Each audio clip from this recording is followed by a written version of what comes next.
The Canadian military once struck fear into our enemies. It was a proud institution respected the world over. But today, much like our country, that is no longer the case. Among many other issues, the Canadian military seems to be subjected to a relentless onslaught of bureaucrat-enforced DEI and woke progressive ideology. The government is doubling down on failed policies which have destroyed morale and have driven troops out of the military, making them feel ashamed of not just the flag, but even their own skin color. And for good measure, to really hurt morale, they're now providing tampons to every male washroom in the Canadian Armed Forces. Where did it all go wrong with the military? What is the motivation behind this? And more importantly, what can the Canadian Armed Forces do to get back on its feet and strike fear back into the heart of the enemy? Well, joining us now on the Faulkner Show is a man who knows all about that, and a man who has spoken out about the current state of our country and the current state of the military. In his 35 years of service to this country, retired Lieutenant General Michel Maisonneuve served this country in Bosnia, Cyprus, and Kosovo. He also served Canada as the Assistant Deputy Chief of the Defense Staff and as the Chief of Staff to the NATO Allied Command Transformation in Norfolk, Virginia. In 2022, after receiving the Vimy Award for significant and outstanding contributions to the defense and security of Canada, he gave a brutally honest speech about the state of our once feared military and the state of our country, which made national headlines and drew the ire of Canada's progressive elite. And we're very pleased that he joins us now on the show. Lieutenant General Michel Maisonneuve, thank you so much for joining us. Merci beaucoup, Harrison. Ça me fait plaisir. Happy to be here. So the military is facing an attrition crisis. It's been well reported in the media in this country, yet the federal government seems to be doubling down on the policies which have led to this attrition. Why? What possible motivation does the government have to do this to its own military? Well, I mean, I would describe it as not just a crisis of personnel. It's really a perfect storm that the armed forces are going through right now. It's an issue of there are issues of personnel, equipment, training, and leadership, and all of them are interconnected. So it's extremely it's extremely dire for the armed forces. And as the Chief of Defense Staff has said many times, he sees it's probably going to take at least 10 years to get through this, and I believe he's right. Now, why? Let's just say that one of my old teachers at RMC, George F.G. Stanley, a very well-known historian, said Canada's military history is the military history of an unmilitary people. And throughout history, even though we have fought valiantly, our forefathers, the greatest generation, our soldiers who are soldiers, sailors, airmen, and women who are in the military now are doing an outstanding job. However, Canadians, it's never been top priority for them. And so that's reflected in the government and the government policies. When you put the military, you put defense, sovereignty, security against social programs, it never has a priority. So that is really the reason. You've spoken at the Conservative Convention and endorsed Pierre Poilievre to become the next Prime Minister of Canada. Now, it's been reported that these issues in the military have been a long-running issue. It's been the cause of many years. Do you have confidence that a change in federal government will lead to a change in the state of our military? Well, that would be the first step for me because it's all based on leadership. Now, Pierre Poilievre, a Conservative government, will not be able to immediately say, okay, we're going to fix all the problems. Like I said, it's going to take 10 years no matter who gets in. But what I'm hoping, and I've discussed this with Mr. Poilievre myself, and with James Bazin, the shadow defense critic, that I've said they need to have a plan, and they're working on a plan. And I think anything is better than actually what's going on with the armed forces. So I have, let's say, I know hope is not a method, but I have good hope, and I have a feeling that they're going to take it seriously. And I will be there to help support them in this endeavor, and many other colleagues also will do so. Maybe you know what's going on in the current senior ranks, being a former senior officer yourself. Do generals in the senior ranks in the military, do they support what's going on, the sort of ideological conformity, the progressive politics that seems to be running through the military? Do you know if the senior ranks right now are in support of these measures? Well, What you have to understand, Harrison, is that when you join the forces, you have a duty. Your freedom of speech is restricted. You're in there. The policies are made by the government. The implementation is done by the military. So the government actually decides, this is what's important to us. Here's what we're gonna, if you want to talk about culture, here's what we think needs to be done, and they make it happen. Don't also forget that the military, the Canadian Armed Forces, is part of the Department of National Defence, which is made up of civilian employees as well. The Chief of Defence Staff and the Deputy Minister at the same level are both reporting to the Minister. So it's a duality.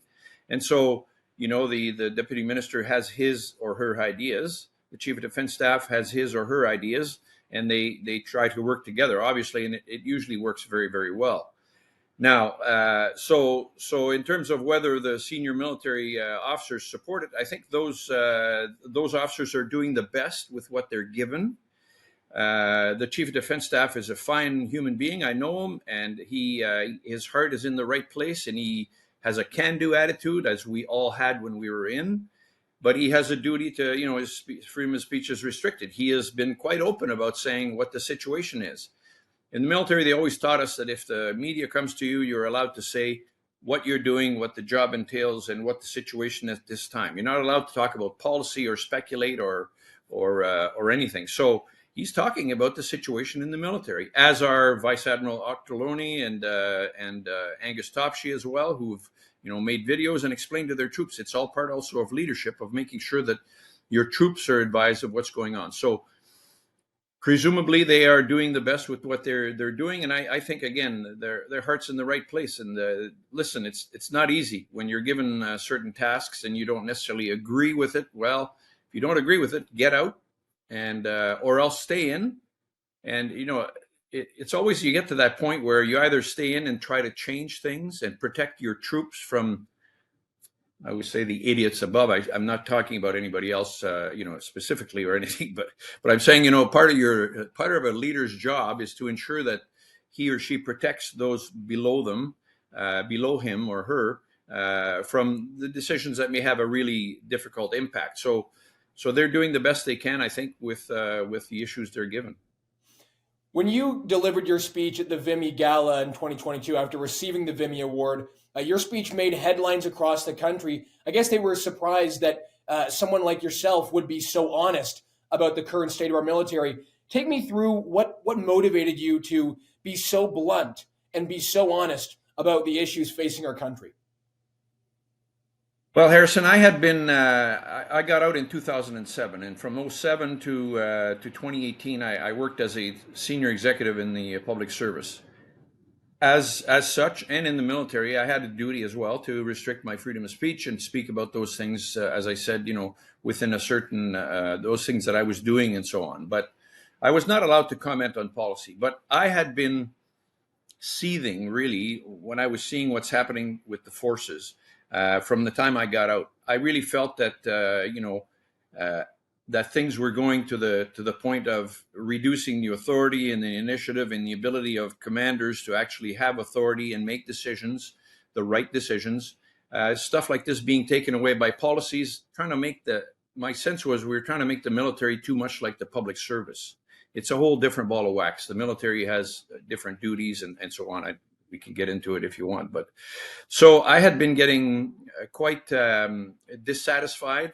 I retired in 2018, and so I decided at this point that I was continuing to be dissatisfied. And when I was told that I had won I'd received the Vimy Award, I was honored to a great extent. But I thought, okay, man, this is my chance to speak as a Canadian, to give my opinion. Because after protecting freedom of speech for 45 years, maybe this was a time for me to now to exercise it and to see if any other Canadians felt the same way as I did. So, and not only about the state of the Canadian Armed Forces, as you know, I talked about the state of our country. And I continue to feel about the state of our country as I did then. And so that's kind of what brought me there. I was hoping that my message would resonate and also would cause people to talk about it. I guess it did that.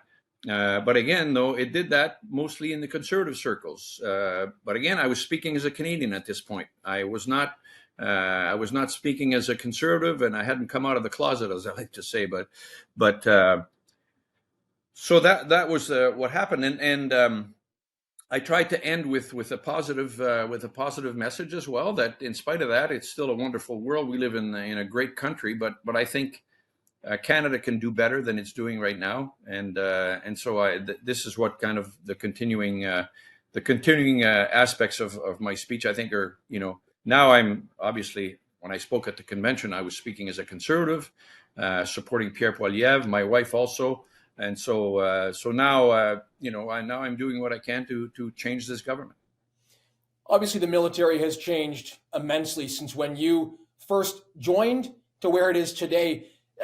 Let's go back to what the military looked like when you joined, when you signed up. What are the differences then and now? I'm sure there are plenty, but maybe for our audience, they'd be interested to know just how, maybe the right word is how far the military has fallen. Well, first of all, again, I will tell you, it's not just a matter of the military having fallen recently, right? We've had this downward. My friend Rick Hillier talked about the decade of darkness, right, under the Liberals before Stephen Harper came to power. I mean, he's right, and I remember very much when I joined at times we were missing bullets, so we used to go out there training and going bang bang. I mean, this was actually happening when I was a young recruit and everything. However, at the time, our military also, but you have to remember, this was Pierre Trudeau also. This was, we left Germany, repatriated back to Canada, kind of retrenched ourselves a little bit.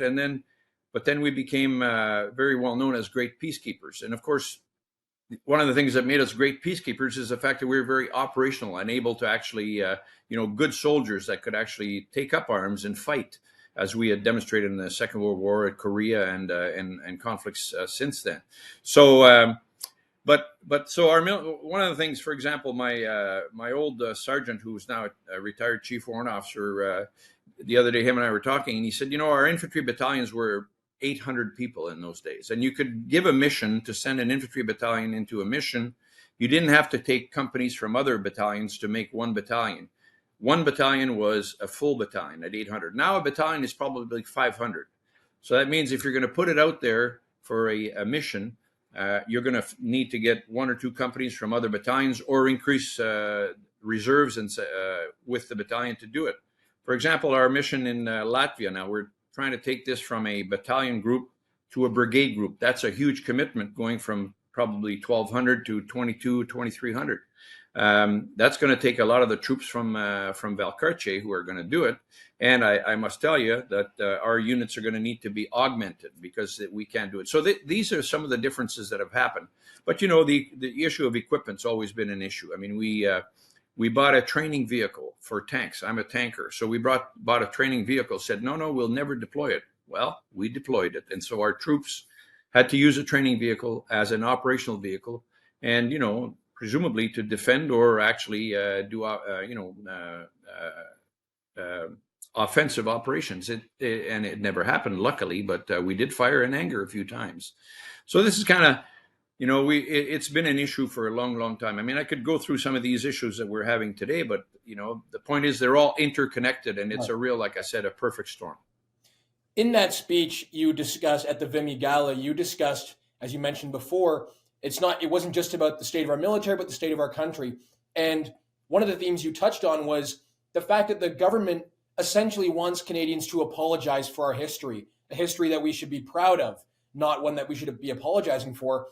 I'm just confused because I don't understand how a government expects people to sign up to fight for this country if they also want us to feel bad for our country, if they want us to look at our flag in shame. I mean, I have to imagine that there is some sort of similar feelings inside the military and among the veteran community.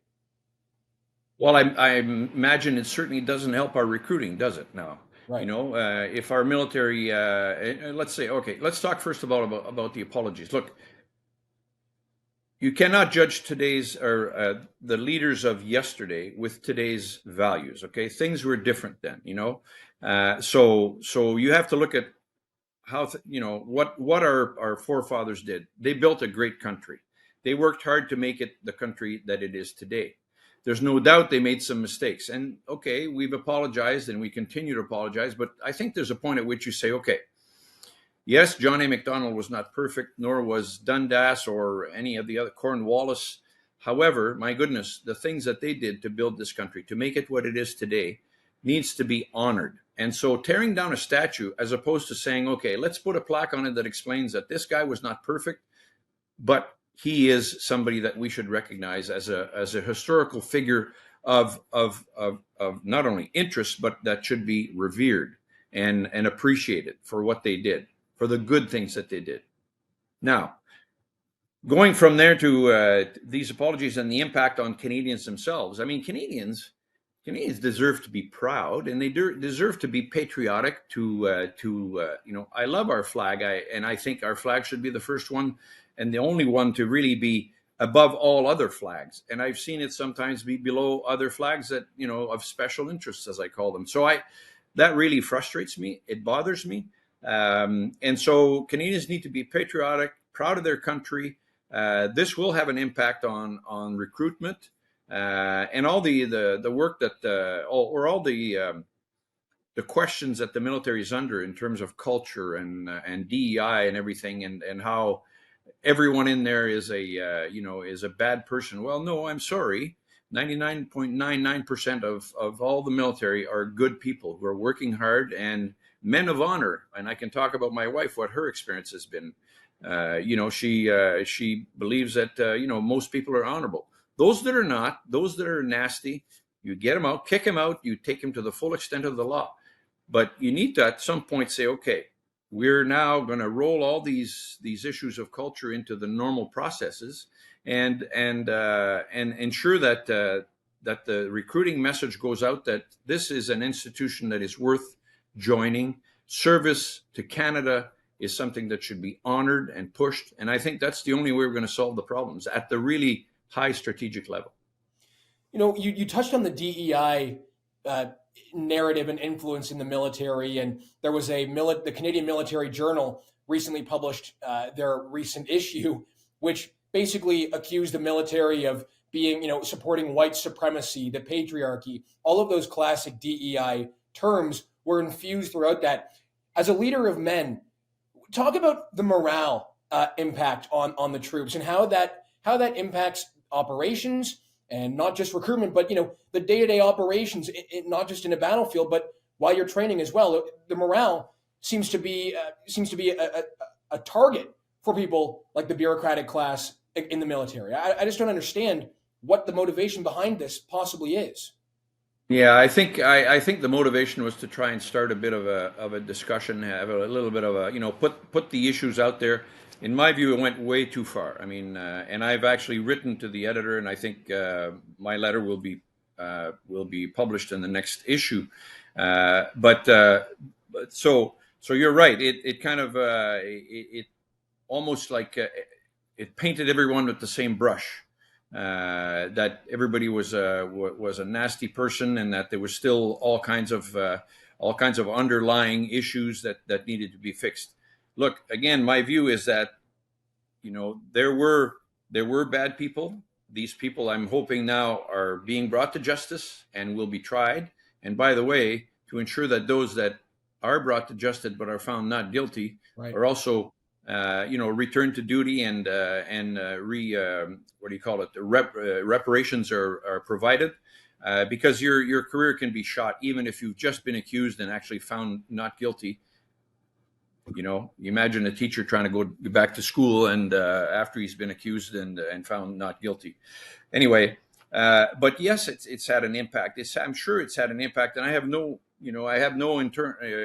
kind of feelers out there, but I am getting sometimes feedback from some serving soldiers, sailors, airmen, and women who say, look, people are getting out of the military. They don't want to have anything to do with this anymore. It's gone.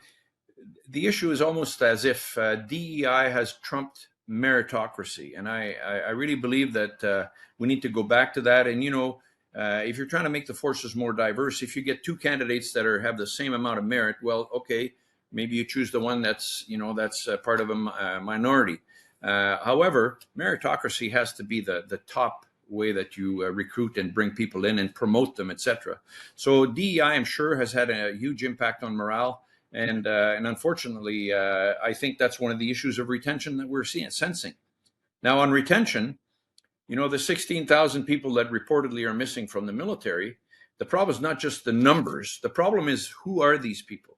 Well, they're all middle managers that are getting out, either majors, captains in the officer side, or warrant officers and sergeants on the non-commissioned member side. So you can't replace those with recruits. It takes 15 years to make somebody like that, to give them the expertise and knowledge and professionalism required. So it's not a snap thing to replace these people. So you got to work on retention. You got to work on recruiting at the same time.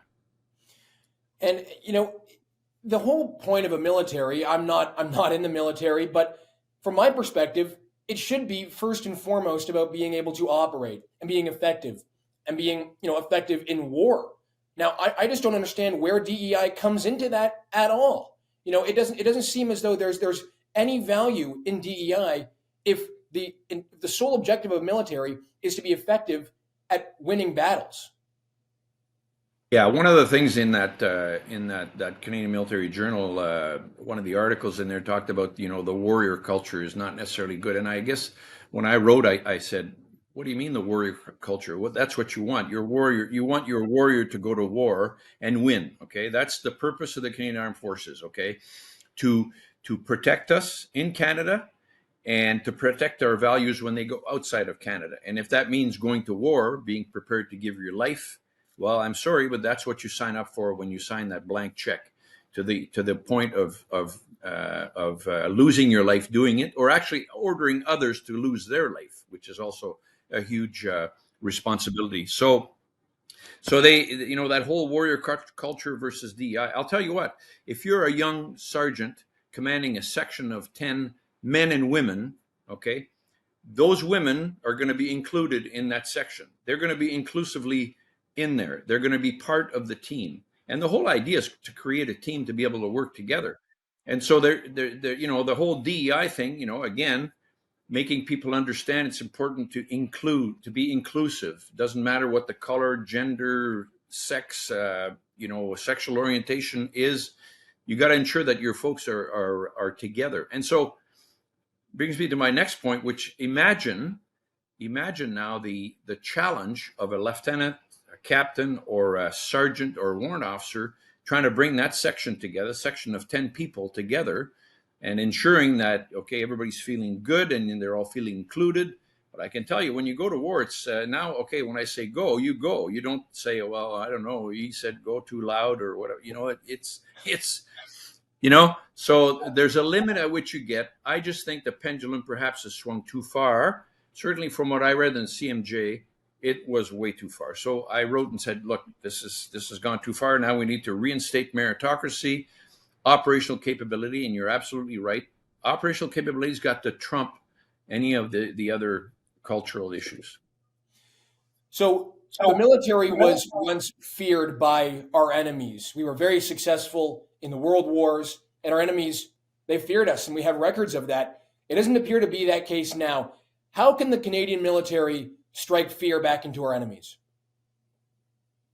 Well, if you've got a couple hours, I could go all through my notes here.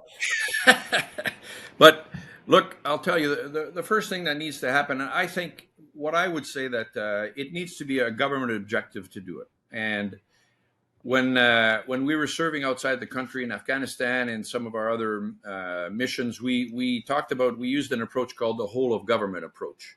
So that was to ensure that all governments were supporting this mission, whether it was foreign affairs or global affairs or economics or whatever. Everybody was working towards this goal. So I think what we need is a whole of government approach to fixing the Canadian Armed Forces and the Department of National Defense. So that's at the highest level. And then you need, leadership from the government. And leadership means the Prime Minister himself must say, this is important to do this. Service to our country is honorable and important. And then all the ministers need to be brought together and say, okay, guys, we're going to fix this using a whole of government approach. So then talking about the importance of service. being prepared to fund the military correctly and properly. And what does that mean? That means it's going to mean sacrifices in other areas, perhaps in some of the social programs. I mean, if you've looked at how much money we spend on the military compared to some of the other departments, it's it's one of the smaller departments. But the problem is that it is a discretionary budget. So the military budget can be rated anytime you need to cut some. So, like for example, we just had $1 billion cut a few months ago, right? Or announcement of $1 billion cut. There's no question that has an operational impact, and so you need to make the budget non-discretionary, i.e., you give the budget, you can't cut it anymore, and it stays and perhaps increases incrementally every year. But that means that if you're going to buy a piece of equipment, it's not going to be de-scoped and backed off for the further years, because you'll have steady funding all the way across. So then you need to rebuild your personnel side. Because it's all, I said, it's interconnected. So if you're personnel, you're missing a lot of personnel. You can't do the training, because who does the training? It's the sergeants and warrant officers that I was talking about who are getting out. They're the ones that train the recruits. And then who is buying the equipment? Well, you need project managers who are, mid-level majors and captains. They're getting out as well, so you don't have enough of them to do procurement. So it's all interconnected. So you need to redress the personnel structure, and then you need to. And the thing is, after you decide to do all this, you need to explain to Canadians, and to have the courage to go out there and say, "Yep, it's going to require some sacrifice. Some of the social programs might not get everything they need, and they might get cut, but it's because we need money for the military. And if you don't have sovereignty, security in your country, the other social programs cannot happen." I mean, frankly, if somebody's kind of banging at your door, people don't realize we have a boundary with Russia, right over the north. And so what a great way of increasing our funding for the military to base more soldiers, sailors, airmen, and women up north. And that way also work with our indigenous partners. It can all be interconnected with the proper approach. And then, of course, training. And what made us great and feared, as you say, was the fact that we had trained, and our troops were highly trained and able to actually, do an operation with losing the minimum amount of folks, but inflicting the greatest amount of casualties on the enemy. And today, will we fight a war? You never know. It might happen. We never thought we'd see a war in Ukraine. So we need to be prepared, and the way to do that is personnel, equipment, training, and leadership.